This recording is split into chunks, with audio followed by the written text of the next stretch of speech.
Back to our channel যার নাম রিহুল stories. আর এটা 2024 আমাদের ফার্স্ট এভার ব্লগ। তো ভেরি মাচ এক্সাইটেড, খুব বেশি কিছু না করার থাকলেও ভেরি মাচ এক্সাইটেড। তো ঘড়িতে এখন বাজে হচ্ছে 11টা বাজতে 5। শর্টস তোমরা হয়তো 2024 অনেক দেখেছো, বাট বড় ভ্লগ প্রথম করছি আজকে। তো রাহুল আজকে আসবে, ও কখন আসবে আমার কোনো আইডিয়া নেই। ও কথা একদম রাখে না, যখন বলে ও তখন মোটেও আসে না। তো আমাকে কেমন ভূতনি লাগছে, যাই হোক। তো এখন আমি ঘুম থেকে উঠে একটু ফ্রেশ হয়ে নিয়েছি, আর মা আজকে একটু ডাক্তার দেখাতে যাবে। সব ব্যাপারই তোমরা আস্তে আস্তে জানতে পারবে। তো আমি এখন যেটা করব সেটা হচ্ছে, টিফিন করা হয়নি, তোমরা জানো অ্যাজ ইউজুয়াল আমাদের রোববার টিফিন হয় না, দুপুরের খাবারটা একটু অন্যরকম হয়। তো টিফিন করব, একটু ম্যাগি বানাবো, বাবাকে দেবো, আমি খাবো। আর মায়ের একটু সমস্যা হচ্ছে গ্যাসে, তো মা খুব একটা কিছু রিচ খেতে পারছে না, তো মায়ের জন্য আজকে স্টিউ করবো, আর আমাদের জন্য তো চিকেনের কিছু একটা প্রিপারেশন করব। তো মা খেয়েছে লিকুইড, যে এনশিওরের যে প্যাকগুলো হয় ওটা খেয়েছে, আর আমরা এখন ম্যাগি খাবো। তো যাই তাড়াতাড়ি চটপট করে ম্যাগিটা বানাই, খিদে পাচ্ছে। আর রাহুল দেখি কখন আসে, ও এলে ওকেও যদি ও খেতে চায় তাহলে ওকেও ম্যাগিটা করে দেবো। তোমরা দেখতে থাকো এরপর কি হয়। আর তোমাদেরকে আমি একটা শর্টসে বলেছিলাম যে আমি এই জায়গাটাকে এবার অর্গানাইজ করব, কিন্তু আজ পর্যন্ত আমি অর্গানাইজ করতে পারিনি। তোমরা এই জায়গাটাকে দেখলে মানে লিটারালি তোমরা আমাকে দুটো গালাগালি দেবে, মানে এত খারাপ অবস্থা। কিন্তু আজকে আমি পাক্কা প্রমিস করেছি, যত কাজই থাক যাই হোক, দুপুরে হোক রাতে হোক, আমি এই জায়গাটা আজকে পরিষ্কার করবো, আর সেটা আমি ব্লগেই দেখাবো। এটা কেন বললাম বলো তো, যাতে তোমাদের দিকে তাকিয়ে, মানে তোমাদেরকে কথা দিয়েছি এটার জন্য আমি কমপ্লিট করতে পারি কাজটা। তো এটা আজ আমি পুরোপুরি কমপ্লিট করেই ফেলবো।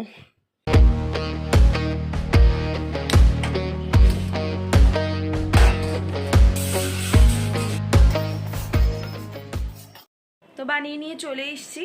আমার জন্য একটু চিজ দিয়ে ম্যাগিটা বানিয়েছি, কারণ প্লেন ম্যাগির চেয়ে আমার একটু চিজ দেওয়া ম্যাগি বেশি খেতে ভালো লাগে। তো চিজ দিয়ে একটু বানিয়ে নিয়ে চলে এসেছি, আর রাহুল যখন আসবে ও যদি খায় তো ওকেও বানিয়ে দেবো। তো আপাতত খাবারটা কমপ্লিট করে নিই। আর মা বললো আজকে ডাস্টিংয়ের কাজে আমাকে আসতে হবে না, কারণ মা ঝাড়াঝুটিটা করে নেবে, আর আমি হচ্ছে পুরো রান্নার দায়িত্বতে আছি। বেশি কিছু রান্না আজকে করবো না, খুব সিম্পল কিছু করব। মায়ের জন্য যেহেতু আলাদা রান্না করব, আর মায়ের একটু গ্যাসের সমস্যা হচ্ছে, বেশ কিছুদিন ধরেই হচ্ছে, মানে কোনো খাবারই হজম করতে পারছে না। রিচ তো ছেড়েই দাও। তো এইটাই ব্যাপার, এটা নিয়ে আজকে দুপুরবেলা একটু ডাক্তার দেখাতেও যাবে, সেটা নিয়ে মাথায় একটু চিন্তাও আছে, কিন্তু তাও পজিটিভভাবে তো এগিয়ে যেতেই হবে। তো খাওয়া দাওয়াটা করে নিই, তারপর রাহুল আসুক, তারপর তোমাদের সাথে আবার কথা বলছি। তো রাহুল এসে গেছে, তো সে কারণে ও বসে আছে, আর আমি ওর জন্য একটু ম্যাগি করে দিচ্ছি, কারণ ওর খিদে পেয়েছে। তো ওকে একটা ম্যাগি করে দিই, তারপর ওকে ম্যাগিটা দিয়ে আমি রান্নাটা স্টার্ট করবো। আর অলরেডি 12টা 20 বাজে, মা আর রাহুল 1টার মধ্যে বেরিয়ে যাবে। তো গুড মর্নিং ফ্রেন্ডস, অনেক দিন বাদে ব্লগে আবার বড় ভিডিও অনেক দিন মিস গেছে। তো যাই হোক আবার শুরু করেছি।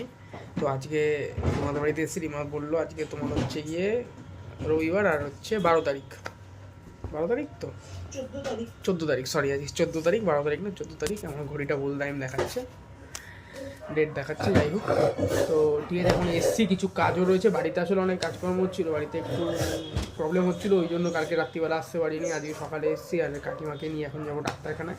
আর সকালবেলা প্রচণ্ড খিদে পেয়েছে, কিছু খেয়ে আসা হয়নি। রিমা ম্যাগি করছে, তারপর ম্যাগি খাবো, আর আমি করে যাচ্ছি। ঠিক আছে, তো দেখতে থাকো ভিডিওটা, আশা করি ভিডিওটা ভালো হবে। বলো কিছু তো বলো। কি বলবো আমি বুঝতে পারছি না, তুমি আমাকে ম্যাগি দিচ্ছ এইখানে, আবার আমিও ক্যামেরা ধরে, তুমিও ক্যামেরা ধরে। তুমি যেটা করছো সেটা বড় ভিডিও। ও বাবা, আমার তো পুরো মাথার উপর দিয়ে জিনিসটা যাচ্ছে। এবার খেয়ে বলো। হ্যাঁ খেয়ে নিয়ে। তুমি এটা কি পড়েছো? বলো অ্যাপ্রন। সেটা কি জিনিস? এটা রান্না করার সময় পড়তে হয়। বাবা, এটা কি ইন্ডিয়ান থেকে দিয়ে গেছো 100 টাকার বদলে নাকি? বাবা আলাদা কিনেছো? মা জানে, আমি জানি না। আমার ভালো লাগছে। হ্যাঁ অসাম, এটাই পরে বিয়ে করবে, এত সুন্দর। খেয়ে নি দাঁড়া। তো মা এখন বেরোচ্ছে ডাক্তার দেখাতে, রাহুল মাকে নিয়ে যাচ্ছে। মা সব প্রবলেমগুলো গিয়ে বলে আসবে, ঠিক আছে? চশমা খুঁজে পাচ্ছ না? ও তো তোমার চশমার খাপ। সাবধানে যাবে, ঠিক আছে? আর সব জিজ্ঞেস করবে। মা আর রাহুল তো অনেকক্ষণ বেরিয়ে গেছে, আর আমি এখানে রান্নাটা তাড়াতাড়ি সেরে নিচ্ছি। এখানে মায়ের চিকেন স্টু বসিয়ে দিয়েছি, দেখতে পাচ্ছ এটি, কারণ মা রিচ তো খাবে না এখন। আর তারপরে আমাদের চিকেনটা বসাবো। আর ভাত হয়ে গেছে, আজকে প্লেন ভাত করছি, আর চিকেনটাই একটু ভালো করে করব। তো এই হচ্ছে রেসিপি। আর এখন একা ঘরে কিছু করার নেই, এই রান্না করব, কোকোকে একটু খাওয়াবো। আর মা বললো মা এসে পুজো করবে, কিন্তু আমি দেখি যদি মাদের আসতে লেট হয় তাহলে আমি স্নান সেরে পুজোটা সেরেও দেবো। তো এই হচ্ছে আপডেট আপাতত, ওরা আসুক তারপরে ডাক্তার কি বললো তোমাদের সবটাই জানাবো। স্নান টান সেরে নিয়েছি আর মারাও চলে এসছে। ডাক্তার কি বলেছে সেটা তোমাদের রাহুল বলুক, বলো। ডাক্তার বলেছে সেরকম কিছুই না, বললো ডাক্তার সব শুনে দেখে ওয়েট ফেট মাপলো, নর্মাল ঠিকই আছে, কোনো প্রবলেম সেরকম কিছু সিরিয়াস কিছু না। শুধু ইকোস্প্রিন বলে কাছে একটা নার্ভের ওষুধ খায়, ওটার কোনো একটা সাইড এফেক্ট হতে পারে বলে ডাক্তারের অ্যাজারশন। এবারে অ্যাজ ইউজুয়াল ডাক্তার অনেকগুলো টেস্ট দিয়েছে, টেস্টগুলো করতে হবে, তারপরে বলেছে 3 সপ্তাহের মধ্যে যেতে। তো সেরকম ভয়ের কিছু নেই, মোটামুটি ঠিক আছে, এবার নর্মাল আর কি। তো আমার খেতে বসবো, অলরেডি আমি বসেছি, রিমা বসবে, ও ফোনটা নিয়ে ব্যস্ত। তখন খেয়ে নিই, কাকিমাও আসছে, যখন খেয়ে নিই, খেয়ে দিয়ে মেনুটা বলে দাও। আজ মেনু বেশি কিছু না, আমি কালকে ট্যাংরা মাছ খাচ্ছি আর চিকেন রান্না করেছে, আর সেরকম আজকে কিছু রিমা করেনি, ভাত করেছি ব্যাস ওই নর্মাল। চলো খেয়ে নিই, বসো। সন্ধেবেলা এখন মা বসেছে হচ্ছে পাটিসাপটা করতে, তবে একটা সমস্যায় পড়েছে। মা রাঙা আলুটা সেদ্ধ করেছিল, কি বলো মা কি হয়েছিল? রাঙা আলুটা জল থেকে তুলে রাখা উচিত ছিল, আমার জন্য ভুল হয়ে গেছে। তোমার কথা বুঝতে পারবে না, জল থেকে আসলে রাঙা আলুটা তুলে রাখা উচিত ছিল, এবার তোলা হয়নি। মা আমায় বলেনি তো, আমিও জানতাম না ওই জন্য। মানে মোট কথা হবে কি এখন, না কি কোনো অসুবিধা হবে? হবে, করতে তো হবে। যাই হোক, এটা পুলির জন্য হচ্ছে। আর এদিকে হচ্ছে এই নারকেলগুলোকে রোল করা আছে, এটা হবে। আর ক্ষীরের পাটিসাপটা হতো, কিন্তু ক্ষীরটা আর বানানো হয়নি, তাই মা এখানে 1 বাক্স মাখা সন্দেশ নিয়ে এসছে, এটা দিয়ে পাটিসাপটাটা হবে।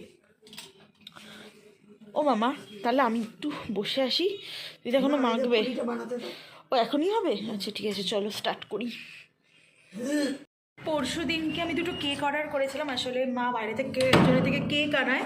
তো কেকটা এত সত্যি ভালো খেতে যে অর্ডার করে দিয়েছিলাম একটা চকলেট কেক, একটা ফ্রুট কেক। জানি রাহুল আসবে, ও চকলেট খাবে না, তো সে কারণে এখন যাচ্ছি নিচে। উনি এসে গেছে, চকলেট কেক আর ফ্রুট কেকটা নিয়ে, ওটা তাড়াতাড়ি গিয়ে নিয়ে আসি, তারপর চা দিয়ে খাবো। কেকটাও নিয়ে নিয়েছি। আর সব থেকে ভালো লাগলো যেটা, মানে এখনও তো আমরা রেকগনিশন পাইনি, বাট উনি বললো উনি আমাদের ব্লগ ফলো করে, মানে দেখে মাঝে মধ্যে। তো ওনাকেই বলছি যে কেকটা খাবো এবার, তুমি নিশ্চয়ই দেখতে পাবে। আমার এখানে ক্যামেরা কোয়ালিটিও খারাপ আর লাইটের অবস্থাও খারাপ, তো তাড়াতাড়ি ঘরে যাব, আর ঘরে গিয়ে তাড়াতাড়ি চা বানাবো আর তাড়াতাড়ি গিয়ে কেকটা খাবো। তো আগে দেখিয়ে দিই, চলো তোমাদের ঘরে গিয়ে কেকটা কেমন দেখতে। এই হচ্ছে 2টো কেক, এটা চকলেট আর এটা ফ্রুট কেক। অনবদ্য দেখতে, আমি জানি এটা অনবদ্য খেতেও, শুধু এটা আমি এখন খাবো আর এটা রাহুল খাবে। তো এই হচ্ছে কেক, এখানে 2টো নিয়ে নিয়েছি, রাহুলের জন্য ফ্রুট কেক, মা খাবে আর রাহুল খাবে, আর আমি আমার জন্য চকলেটটা নিয়েছি। তো টেস্ট করে বলবো কেমন খেতে। আর তো বেশ দেখো, আর তুমিও যদি দেখো তাহলে দেখবে। আমায় অলরেডি আমি একটু টেস্ট করেছি, আমার খুব ভালো লাগছে। এবার ওরা খাক, ওরা খেয়ে বলুক। মা খেয়ে বলো, ঘুরে দাঁড়াও, ঘুরে বসো, দেখি খেয়ে দেখি কেমন, দেখতে তো ভালোই লাগছে। খাও মা, নাও নাও। তো ড্রেসিং টেবিলটা পুরোপুরি পরিষ্কার করে ফেলেছি, এটা আমার সাইড, এই সাইডটা পরিষ্কার করে ফেলেছি। আর আজকে মায়ের নিচের সাইডটাও একটু পরিষ্কার করে দিয়েছি, কারণ এখানে আমারও কয়েকটা জিনিস আছে। তো ওপরটা এখন আর ধরিনি, ওপরটা অতটা আমাদের কাজে লাগে না, মায়ের কাজের জিনিসপত্র থাকে। তো এই জিনিসটা হচ্ছে সাজা, তো এই জায়গাটা পুরো অ্যারেঞ্জ করে ফেলেছি। আমি প্রায় আজকে 7 দিন ধরে ভাবছি গোছাবো, তো অ্যাটলাস্ট গুছিয়েছি, যেগুলো ফেলে দেওয়ার পুরো ফেলে দিয়েছি। যেটা আসলে মায়ের জায়গাটা পরিষ্কার করতে করতে দেখলাম পুরোনো দিনের যে গয়নার কালেকশনগুলো হয় না সিটি গোল্ডের, সেগুলো মায়ের কাছে প্রচুর আছে। সিটি গোল্ড কেন, ওই শাড়ির সাথে আগে দেখবে ভীষণ হ্যান্ডলুমের সাথে উঠেছিল সেই কি বলবো, সেই কাঠের মতো কালারফুল সেই হারদুলগুলো, সে প্রচুর দেখলাম মায়ের কাছে আছে। তো একটা দিন মাকে নিয়ে বসবো আর তোমাদের সেই কালেকশনগুলো অবশ্যই দেখিয়ে দেওয়ার চেষ্টা করবো, কারণ আমার খুব ইচ্ছে মায়ের কাছে কী কী আছে সেগুলো তোমাদের দেখাতে। তো এটা একদিন শেয়ার করবো। আপাতত এই জায়গাটা পরিষ্কার করা হয়ে গেছে, এবার আমি রান্নাঘরে যাই। মা অনেকক্ষণ ধরে পিঠে বানাচ্ছে, মাকে একটু হেল্প করি গিয়ে। ভেঙে যাচ্ছে। এ বাবা, ভেঙে যাচ্ছে? যা, তাহলে কিছু কম বেশি হলো নাকি? বুঝতে পারছি না। আসলে প্রথম দিকে কিন্তু তোমার একটু ভাঙে, এটাও কিন্তু ঠিক। যেদিন করেছি একদম তাহলে একই মাপের দিয়েছিলে? এই যে ব্যাটার, দেখি কতক্ষণে ঠিকঠাক করে পাটিসাপটা বানানো হয়, কারণ আমার রেকর্ডে আমার ছোটোবেলা থেকে মনে পড়ে মায়ের প্রথম 4-5টা একটু ভ্যাটকায়। হ্যাঁ, সেবার সব ঠিক ছিল, কিন্তু তোমার এটা ভ্যাটকায়, প্রতি 4-5টা তোমার খারাপ হয়। তো ঠিক আছে, মাকে একটু হেল্প করে দিই, পাটিসাপটাটা বানিয়ে নিই। এখানে কটা বানিয়েছো মা? আচ্ছা 3-4টে, 1-2 ভেঙে হচ্ছে। তো তো যাই হোক আমি একটু মাকে হেল্প করে দিই আর তারপরে তোমাদের সাথে কথা বলছি। তো সন্ধ্যা থেকে বাড়িতেই বসা, কোথাও একটা বেড়াইনি, আমার শরীরটা ঠিক ভালো না, গা হাত পাটা প্রচণ্ড ব্যথা ব্যথা, ওই জন্য আর কোথাও বেড়াইনি। আর বাইরে যা ঠান্ডা, কাকিমা পিঠে পিঠে করছে, ওই জন্যই ঘরেই বসা। আর প্রথমে বলছিল একটু কলেজ স্ট্রিট যাবে, কিন্তু আমার শরীরে আজকে দিল না, ওই জন্য যাইনি। তো কী করবো, ঘরে বসে রয়েছি। তো ওই কারণে রিমার একটু রাগ হয়েছে নিয়ে যায়নি বলে। তো ওই কারণে রিমার জন্য একটু পিৎজা অর্ডার করেছিল, পিৎজাটা সবে দিয়ে গেল। ও এখনও জানে না যে আমি পিৎজা অর্ডার করেছি, ঠিক আছে? তো এটা দিই। খেতে দিয়ে দিয়েছি, বাবারও খাওয়া দাওয়া অলরেডি ডান, আমি আর রাহুল খাবো। ও আর তোমাদের একটা জিনিস দেখিয়ে দিই, পাটিসাপটা হয়ে গেছে, খুব সুন্দর পাটিসাপটা হয়েছে, কয়েকটা ছিঁড়ে গেছে আর কয়েকটা ভালো আছে যেগুলো রাহুলের জন্য তুলে দিয়েছি। আর এটা হচ্ছে পুলি, হ্যাঁ পুলি জমবে এখনো। তো এই হচ্ছে টোটাল রান্না বান্না সব। এবার আমি আর রাহুল ভিডিওটা এন্ড করে দিচ্ছি, আজকে আর কিছু করার নেই, খাবো দাবো শুয়ে পড়বো। তো আই থিঙ্ক তোমাদের ভিডিওটা ভালো লাগলো, আর ভিডিওটা ভালো লাগলে লাইক করবে, কমেন্ট করবে, শেয়ার করবে অ্যান্ড সাবস্ক্রাইব করবে। আর এই যে এই টাটা বলো, টাটা। টাটা মা, টাটা বলো। টাটা।